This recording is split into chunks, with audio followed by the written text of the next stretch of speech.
Okay, let's get started here. So I don't have super long, but we're just gonna crank through this real quick, hopefully. So for some context, this is for the Haskell code synthesis stuff. So the problem with the filter T that I was using earlier, I think, is that this gets run per subgoal, and we want it to get run on all of the subgoals. Yeah, that's that's the issue there. So we need a combinator that's gonna. Sorry, one sec.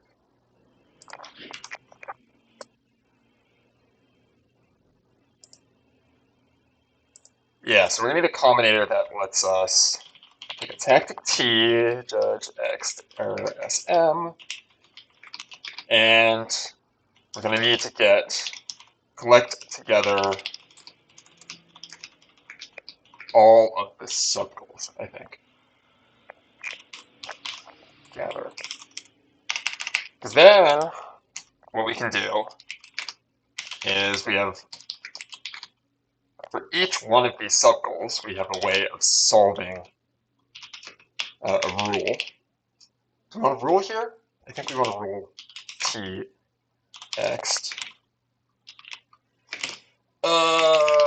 X error SM X. And we're gonna run each one of these on the oh, hello. Yeah, so the idea here is we take a tactic, we're gonna get all of its subgoals and run this on them.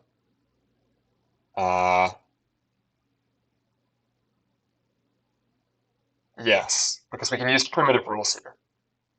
And then this will produce a tactic T, JG, X error SM unit together. This is a terrible name for it, but T and R is equal to what? So this is going to be a tactic. Is this a tactic? So first we run, oh man, this is always so hard to think about. So we have our tactic T, and that's going to generate a bunch of subgoals. Let me actually bring up my drawing pad real quick. This is impossible to think about for me without drawing pretty pictures and all that. It's far too difficult. What's that called? Sketchbook.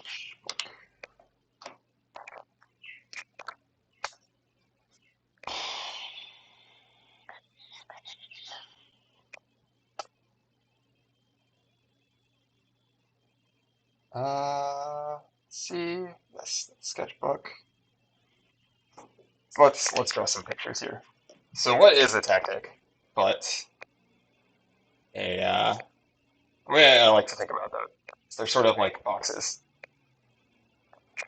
that have like one input port. Oh shoot, it's like that. Yep, yep. An input port and an output port, along with a bunch of sort of sub-goal input-output ports.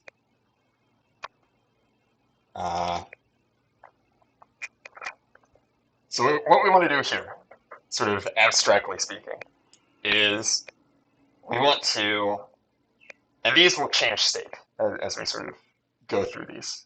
And they work in this direction.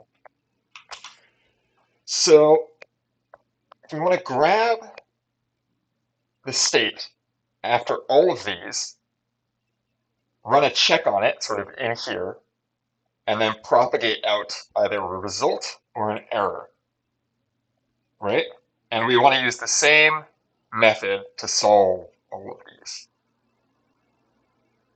Yes. Okay, I think I know where to go with this then.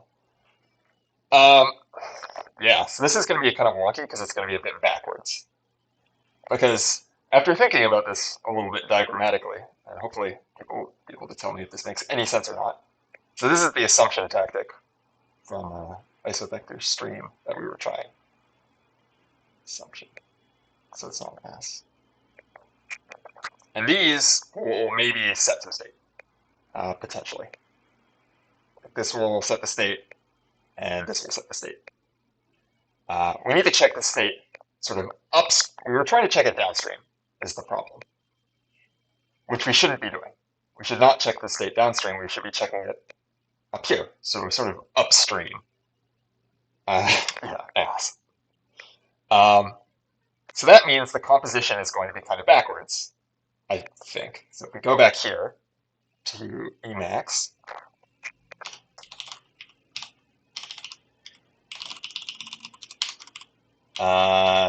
this is what the same thing we want. So we're going to run this and then run T. Right? Yeah. This is the weird part. It's backwards because this is once this completes, and this is going to be a rule. J.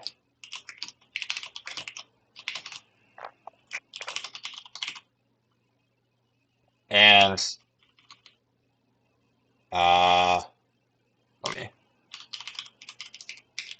this might be a bit better if we do T. This is really horrible, but who cares?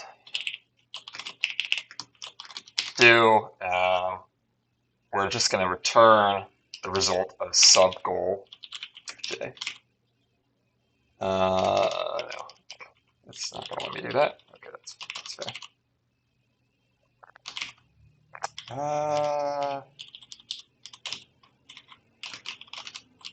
Let's just write this the really horrible way, and then we'll make it look great later. Why are you upset now? Oh, missing a T.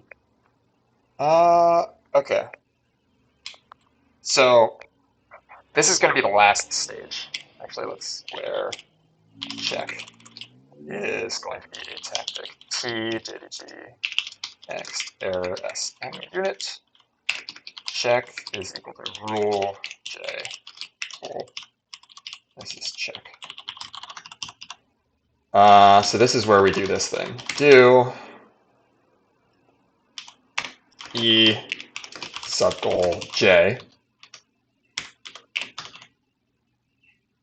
So we've solved the sub goal right now. So now this is when we get S. Modify using F, and then do a case P S of just, so if we have an error, we throw the error. If we have nothing, we pure E. And why are you upset? It's because I don't know how to write Haskell. And couldn't match type error. It's because screw it. Yeah, I mean scope type variables. Yeah, that doesn't seem like a great deal. F cool dude. I'm sorry. I think I might not pick you up on that one. Thanks, man. So this kind of makes sense to me now as to how this would work. Because if we go back to sort of our diagram, we solve the subgoal J, right? Really, we don't even need this. But we probably want it just because this sort of backwards composition is a little bit confusing. So yeah, let's keep it as the way it is. So we solve our subgoal J using T, right? And then once that's done, the state's been propagated all the way through, so our stack frames are set. And then the check actually makes sense. So I think this is it. So we might want to cut a refinery release for this combinator because it's a bit confusing, but Let's see. What branch were you working on? It was the recursion branch, right?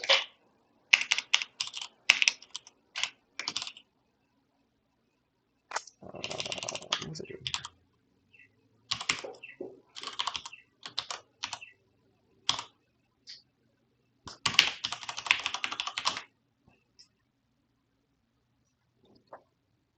This is for each hole, right? So that's why I was talking about the backwards thing. Um, it's sort of once the synthesis has happened, that's where we want to check this. You can push your filter key stuff. Nah, it's fine. I'll just copy what I have in there and then just change the types. Uh,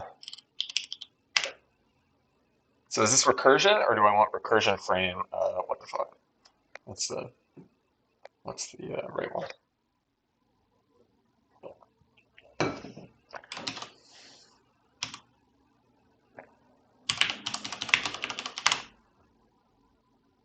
All right.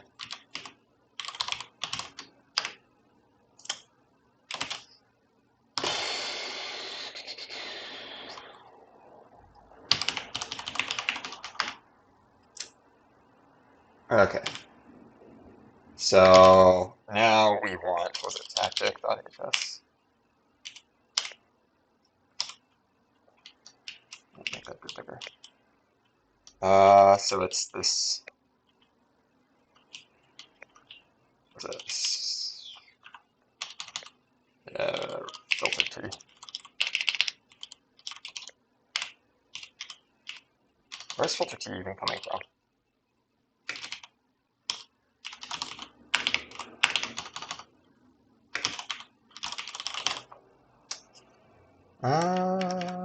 Machinery. Okay. Luckily, I think we can just copy mine from refinery sort of as is.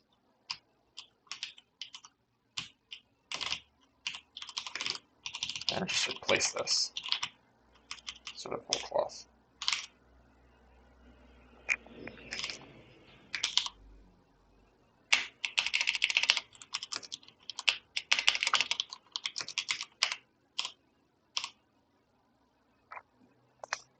Uh, I don't know what's going on with this.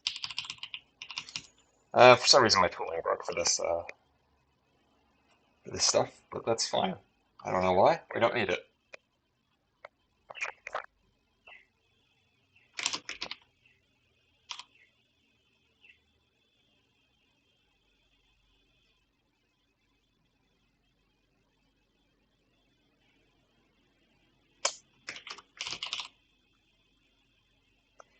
And we only have to wait for 153 odd packages to install. That's fine. But yeah, I think this is gonna work. This feels right to me. Because again, we're sort of doing the check after the synthesis has happened, as opposed to sort of chaining it onto each one of the sub goals. This stuff, you really can't think about it sort of in terms of code. You have to draw the pictures. That's the only way I'm able to think about it at all.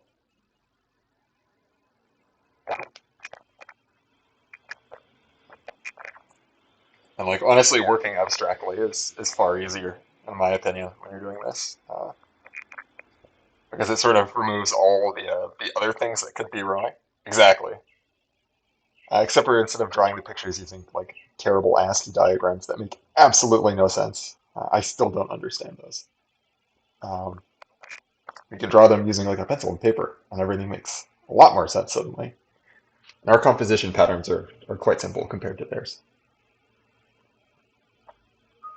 Like when you sort of start thinking diagrammatically, the distinction in between sort of a rule and a proof state makes a lot more sense. One is sort of like a okay, this layer. Stop drawing gray. So like a proof state is sort of composes like so. It's got it's a box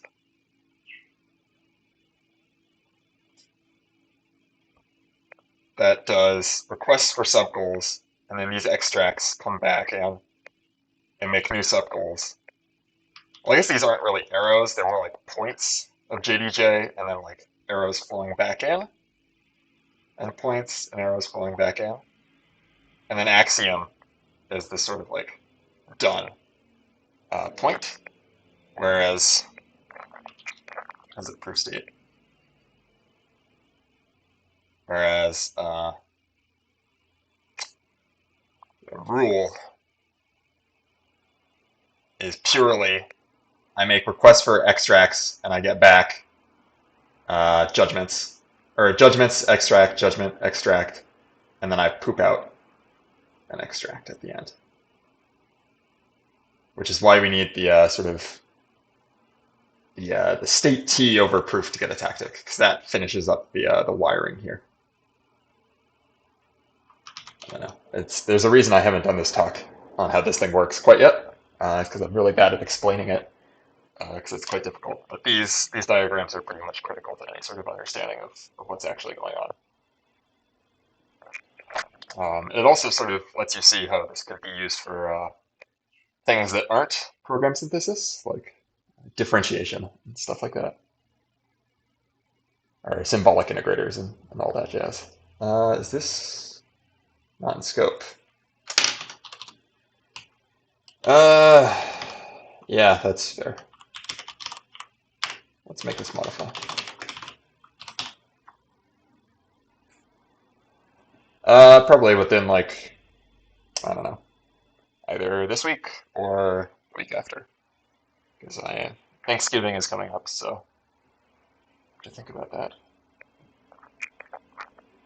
I want to get, the thing is I want to get someone who knows nothing about refinery, so I gotta kind of have someone to walk through the library and hopefully have it make sense to them.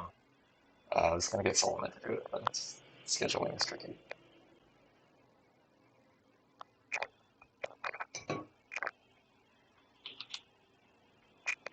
All right, I think this might.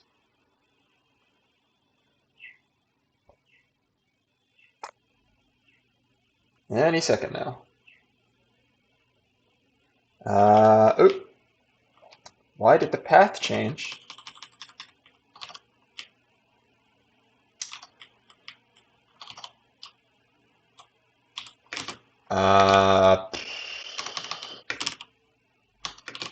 Let's Emacs config.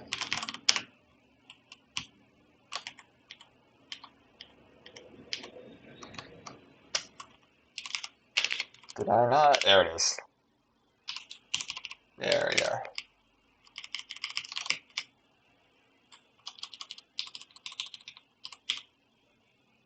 And there it is.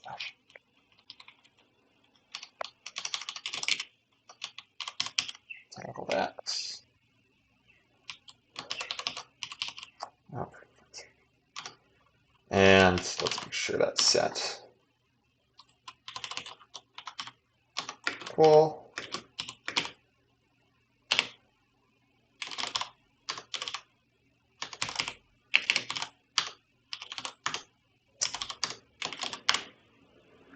Yes. And what's this?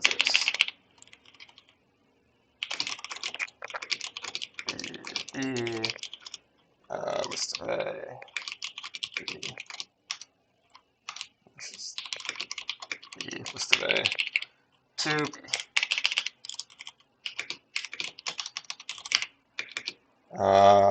So we want to start that OSP server.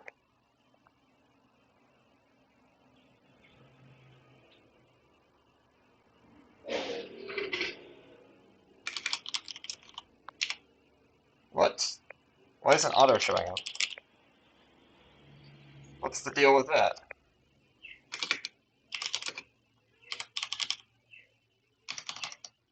What's the errors?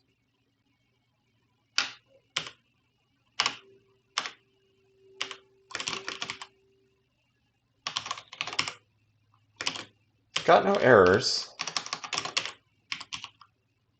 What? Make sure you're targeting latest. Different cache than me. Uh, latest in what sense? I'm not quite sure I follow.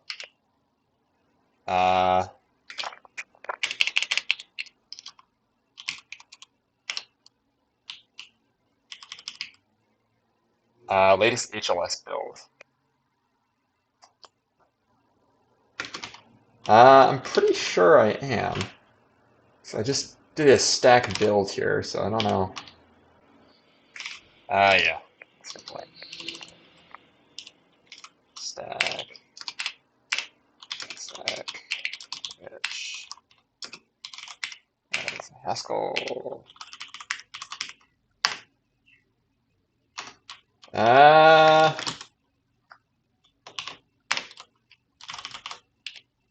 That was it. LSP, Haskell. Server path? Yeah, Haskell. Nice. Yeah, it's process path HIE is the variable I think I want. So I have AB8 on both of these. Hmm. So what's the deal here? Is this the wrong result? Oh, there's the problem. I hate stack. Yes, I do. I also hate Cabal. They all suck. Yeah, it works until like suddenly it doesn't. Workspace restart. Yeah, the problem gets way harder when you're like trying to use like versions that you've compiled yourself. Because HLS needs to be the same version as the GHC that your code is for. So I was using 16.5, which is the 8.8.3 resolver, but this one's using 14.7, so this is 865. Of course, now there's no code actions. Why? LSP log.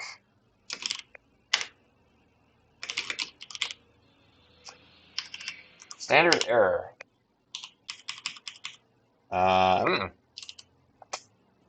This looks like it could be a problem. Consulting the cradle. Consulting the cradle. Why are you upset?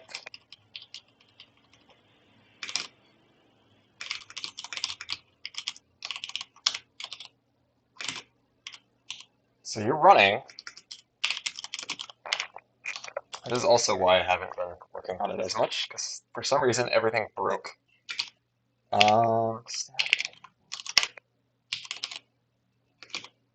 Package dynamo? Do I have any like weird?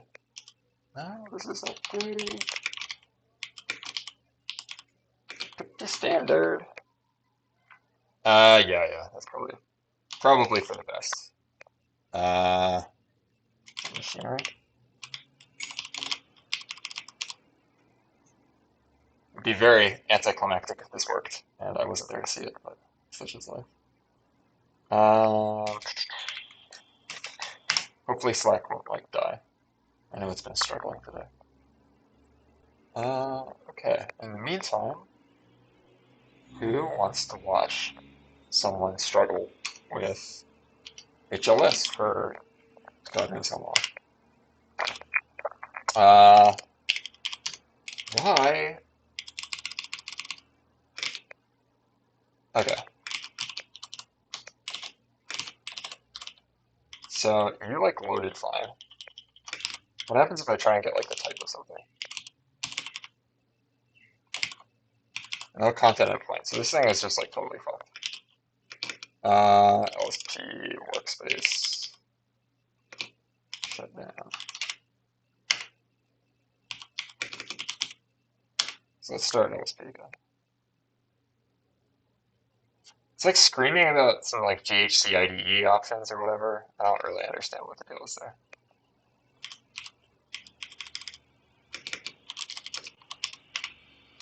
Like even if I do this, like it's not even like the type checker is not even running for some reason. Uh, I don't know what's going on here.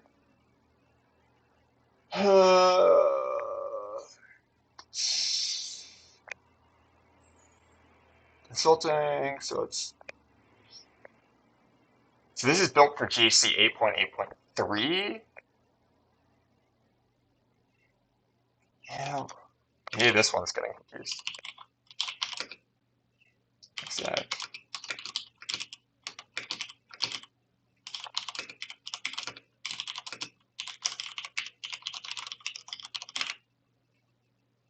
Okay, so there's now a Haskell language server that it's like trying to pick up from somewhere.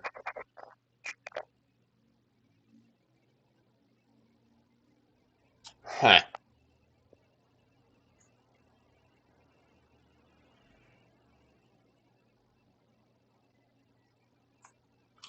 Is there even the Tactic plugin being loaded? No, the Tactic plugin is not even getting loaded.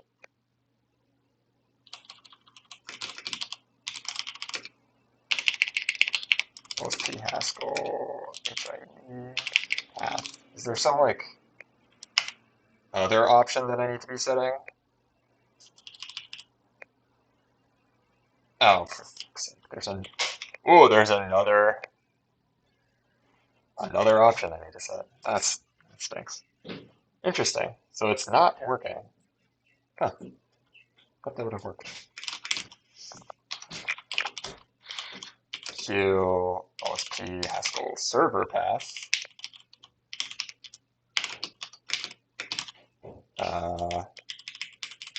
This string.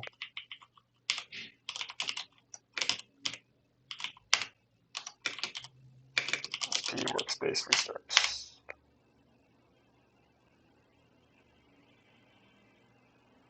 Hopefully this will actually give me type errors and stuff. Will it? Ah, there we are.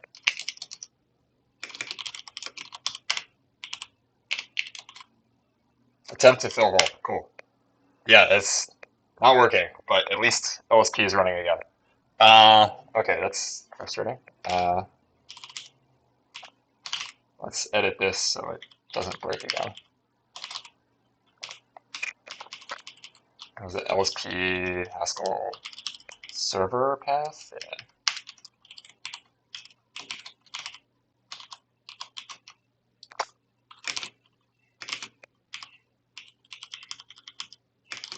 Okay.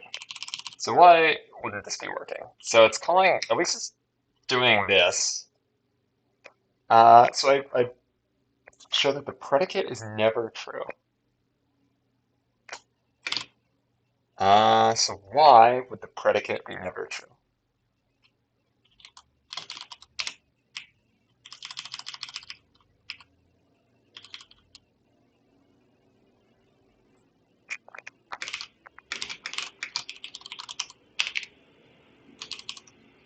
Hmm. Let's think about this for a sec before we start writing code. Why would the predicate never be true? So if we look at this code, it's running filter T with assumption. And assumption attempts to assume on all names. And so that's going to have a choice in there because that's attempt on does a choice.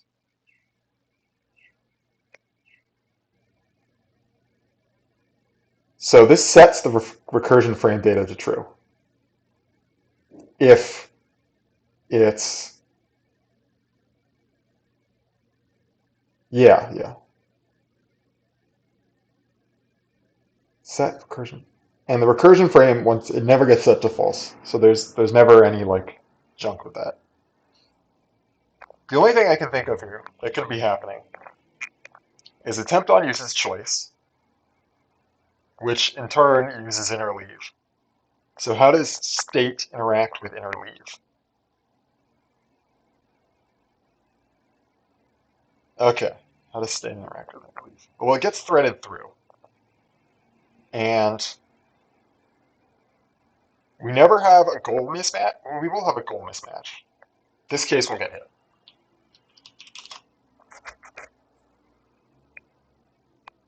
Attempt on uses choice.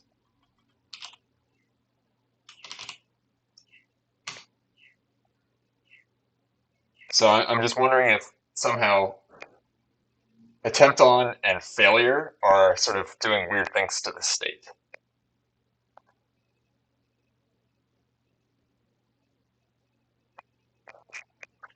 Because ideally, what this would do is this makes a subgoal for J. So like, if we ignore this,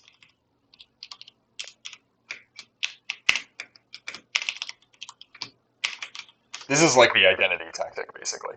It makes a single subgoal and then just floats the subgoal back up. Right? This is pure, basically. Or yeah, it's the identity tactic. So in theory,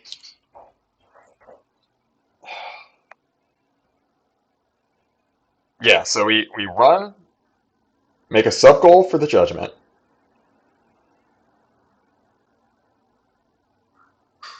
What does local tactic do?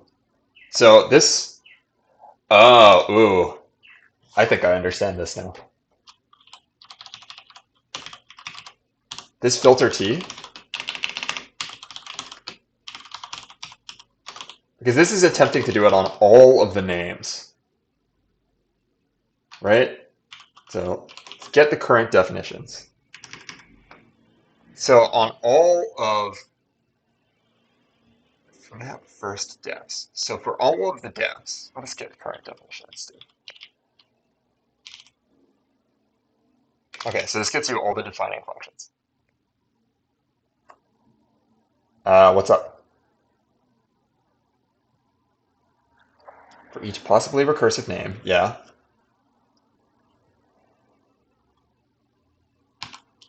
We do local tactic.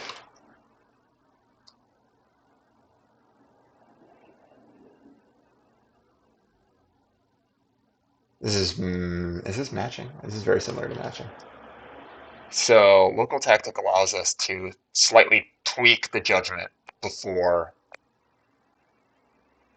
we run the tactic. Okay.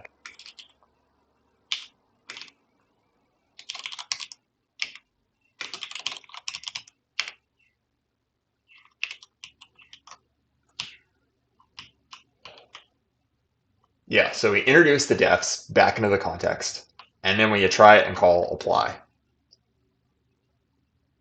Right? Yeah, that's what I'm thinking. Because this, we want to run the check after we've done all of the assumption calls. Yes. So, yeah, this should be here.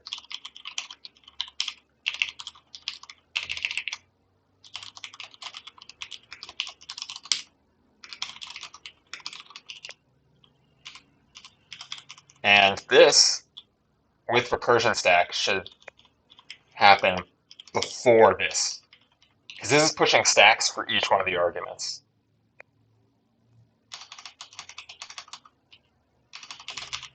Oh man, this is okay, so this filter T should be on this.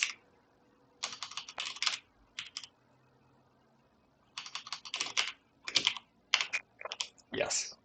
This makes sense to me. I got all the LSP stuff working too, so I can try it as well. God, this stuff is so hard to think about. And that would explain why we saw like so many stacks getting pushed. Because we were pushing one for each one of the assumptions. Yeah, I thought this monad stuff would be like, oh, it's so easy to think about, you know? It's just a monad. But man, it's tricky. This sort of like implicit focusing of the goals is very hard to think about from time to time. Especially when you're kind of inverting control like this. Yep, that's still AB. It's a hash. Okay, moment of truth here.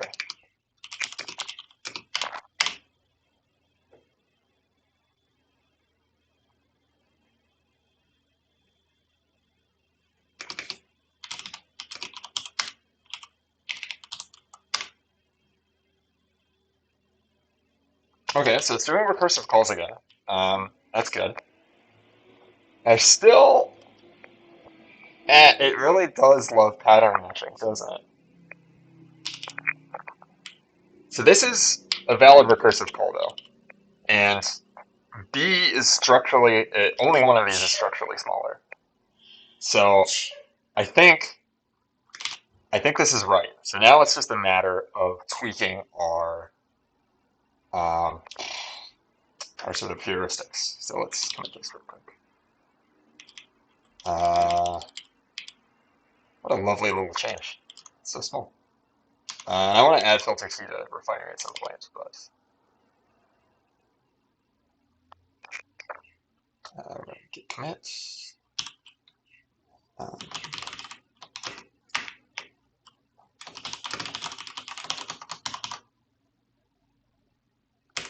all right, let's push that.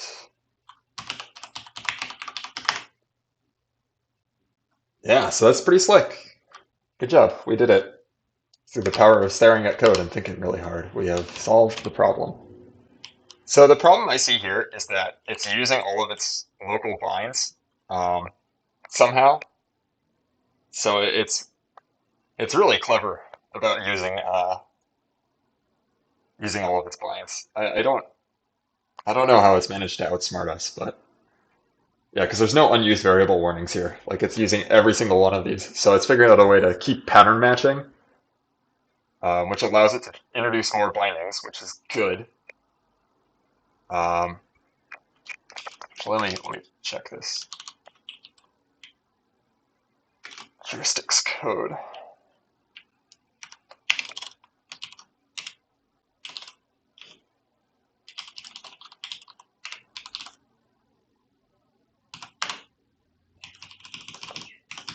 Score solution. So what do we penalize the number of holes? Yeah. We reward it for using bindings and reward it for, yeah, we reward it A if it uses all of its bindings, and we reward it for using bindings, and we penalize it for introducing bindings. So I think it's this part that's the problem. Yeah, we should probably.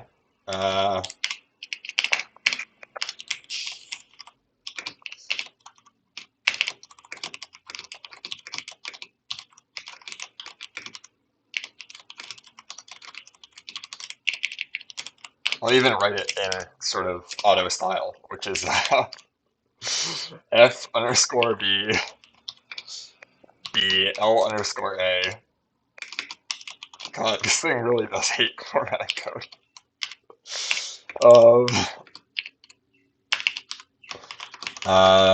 B cons A LA underscore A4. Shoot. Yeah, it looks like that.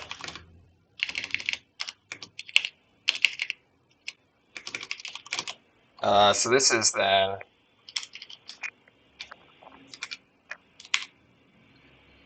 no, this is F of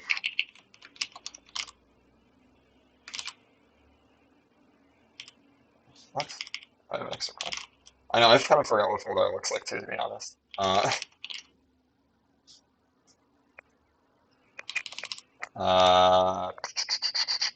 What's wrong with this? Variable not in scope. Oh, it's F underscore B.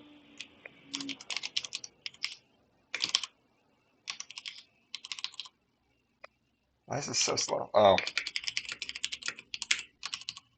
It's locking all of its IO. There we go. So that needs to be an A, so this is obviously A, and then this is just Voldar F B L A4. Right? Is that right?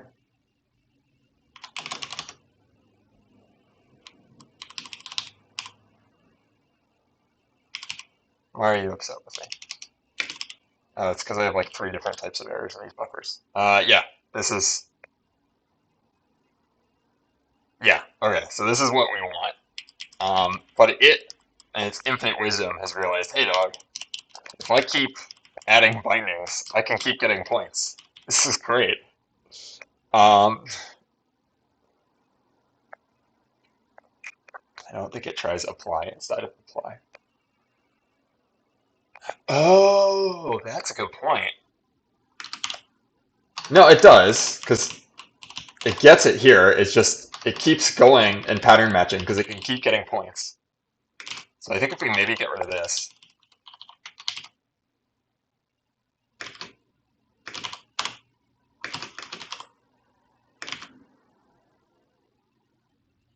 Yeah, I think it's because it keeps getting points here. So if we just reward it for getting all of the bindings, as opposed to using bindings, maybe. Because the problem is that it can set off the penalizations by using them, you know? So either we have to penalize this like twice as much, or um, we don't reward it for introducing bindings. I don't know. This could break other stuff is my concern. But like, yeah, you see the problem here is that these two can like offset each other. So if it keeps pattern matching and it figures out a way to use them all, it's like, sweet, I can keep making points here. 3 points, especially if I get to use all of the bindings. Yeah, these things are smarter than give them credit. Oh, sweet. Really?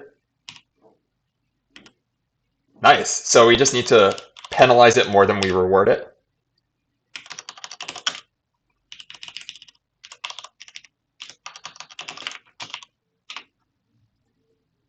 And does that break anything else, or did we just totally solve the problem?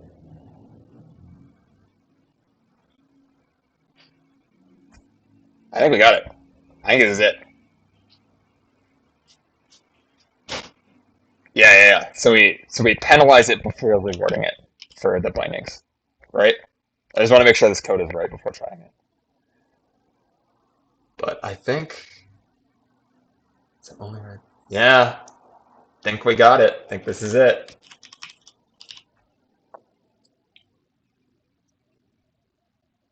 Only with link. I really should be running it with the fast flag, but like, who cares? Uh,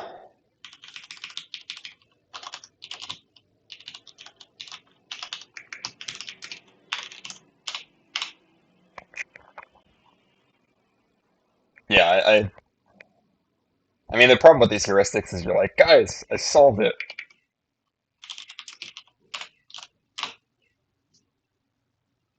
Yeah, that looks like fold R to me. Nice. That's cool. Okay, what about this? That looks right to me.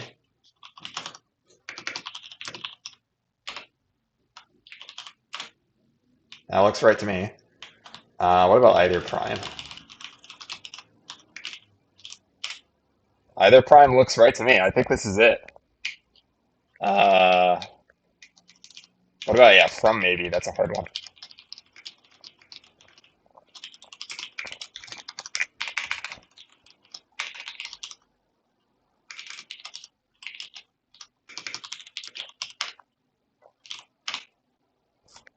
Okay, this is not great.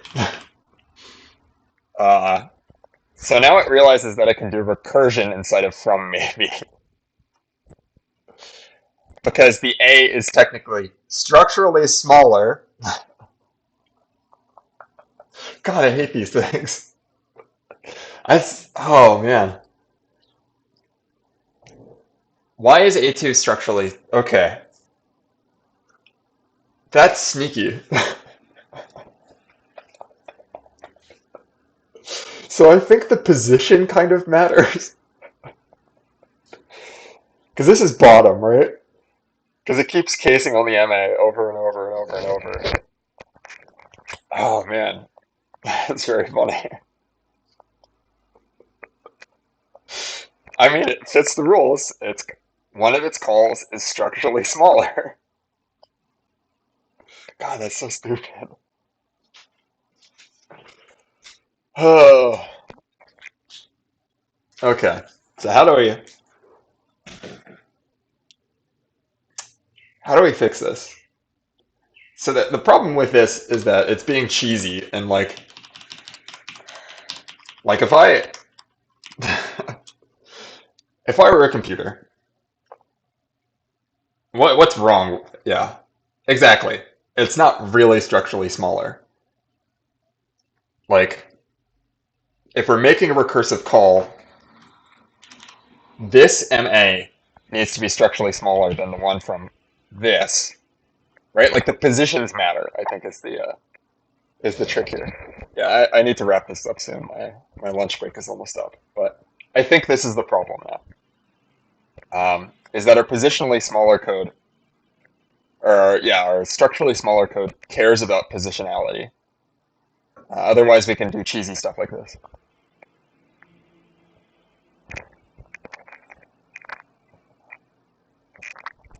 So how do we write that?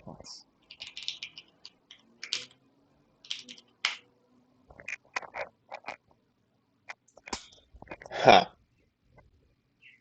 Yeah, positions are important.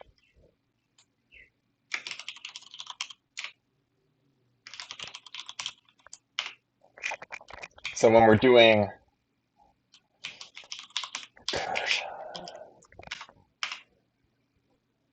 yeah, so this is, yeah, because the problem here is like when it's trying the attempt on, yeah, that'd be great.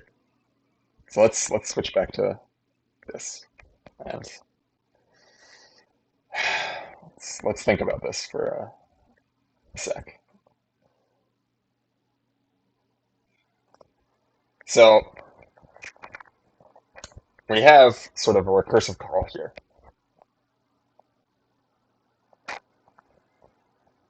And it's going to make a bunch of these calls down that we were going to try and fill with assumption. There's lots of them. Pick out the box.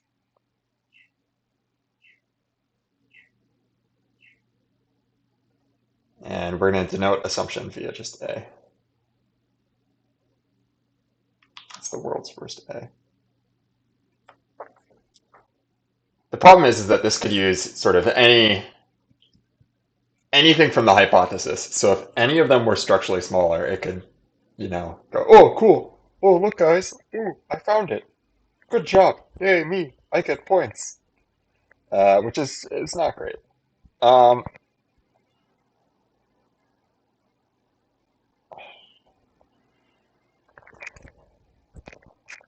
so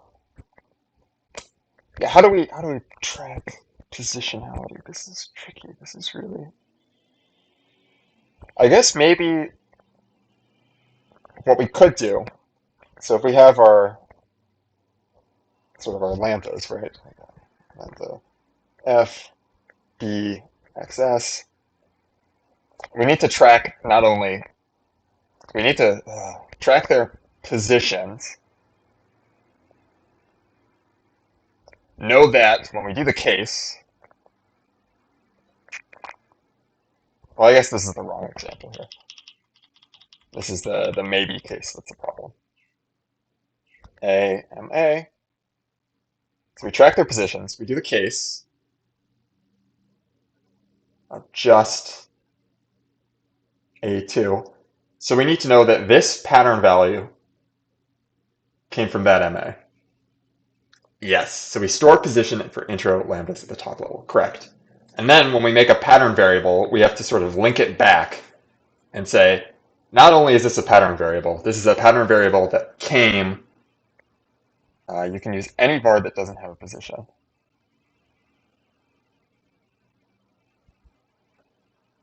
Yeah, if we're using structurally smaller, it needs to have at least one structurally smaller value that is in the same position. So there's sort of two parts to this, right? Because let's say this is being a petulant computer and goes like, ooh, I am going to make a recursive call. Oh boy. and I am going to use A2 here, and I am going to use MA here. What we would do is go this, not structurally smaller. This, structurally smaller. But position for this is equal to 2, whereas we want it to be 1. Yes. Okay. So I don't have that much longer on this stream, because this is a... Yes, track descendants of introduced lambdas. That is the high level understanding of what we need to do here. Cool. Let me...